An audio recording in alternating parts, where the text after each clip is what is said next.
суҳроб аз 21 солагӣ кор дар нирӯгоҳи барқи обии Роғунро шурӯъ кард. ӯ 10 сол заҳмат кашид ва мунтазир шуд, то фаъол шудани чархаи аввали ин нирӯгоҳро бо чашмони худ бубинад. суҳроб аз нирӯгоҳи барқи обии Роғун умеди зиёд дорад. ман бо боварии комил гуфта метавонам, ки баъди ба истифодадиҳии нирӯгоҳи барқи обии Роғун хомӯш намудани барқ дар Тоҷикистон афсона мешавад.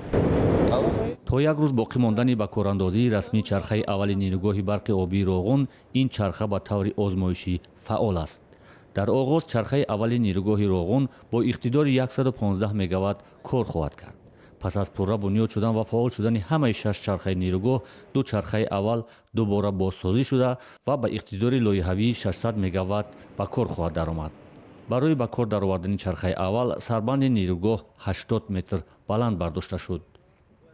барои ба кор даровардани агрегат навбати дуюм бояд ки сарбанди навбати аввали НБО-и Роғун дар сатҳи 1110 қарор дошта бошад. аз сатҳи об бошад дар он молат дар сатҳи 1100 бояд қарор дошта бошад. барои интиқоли барқи тавлидии чархаи нирӯгоҳи барқи обии Роғун ба шабакаҳои интиқол, маркази тақсимот ва шабакаҳои баландшиддати 500 киловолтии интиқоли барқ бунёд карда шудааст. арзиши ин тарҳ ба $79 миллион баробар аст, ки аз сӯи Эксимбонки ҷумҳурии халқии Чин сармоягузорӣ шудааст. танзими корҳо, ҳама танзиму васлу насб, ҳамаи идоракунӣ, ҳимоявӣ, автоматика, ҳама омода аст ба истифодабарии нирӯгоҳ, ҳамаш омода аст, ҳамаш мувофиқи лоиҳа иҷро шудааст. барои идомаи бунёди сарбанди нирӯгоҳи барқи обии Роғун, ширкати итолиёвии Салини Имприҷило ҳудуди 6000 метр хати мустақими ҳаракаткунандаи интиқоли сангу шағал бунёд кардааст. ин хат дар 1 соат 3000 метри мукааб сангу шағалро то ба сарбанд мерасонад.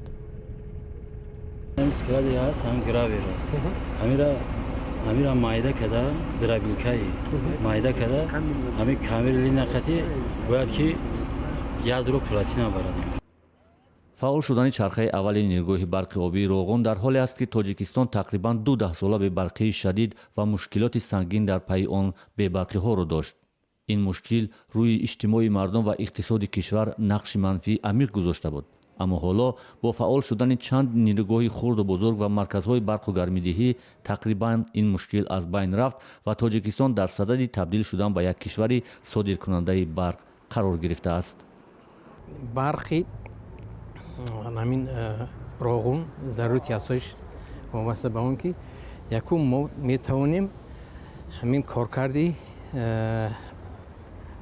захираҳои кӯҳии худамоя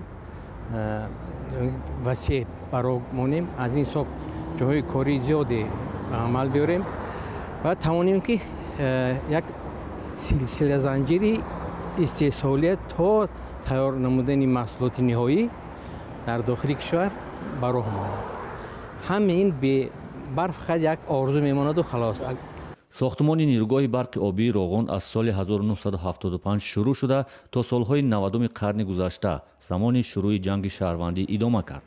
ҷанги шаҳрвандӣ ва ҳодисаҳои селхезӣ дар нақби нирӯгоҳ боиси мутаваққиф шудани кор дар ин иншоот гашт. соли 2008 ба дунболи фурӯши саҳмияҳои нирӯгоҳ сохтумон дар он фаъол гашта ва токунун идома дорад.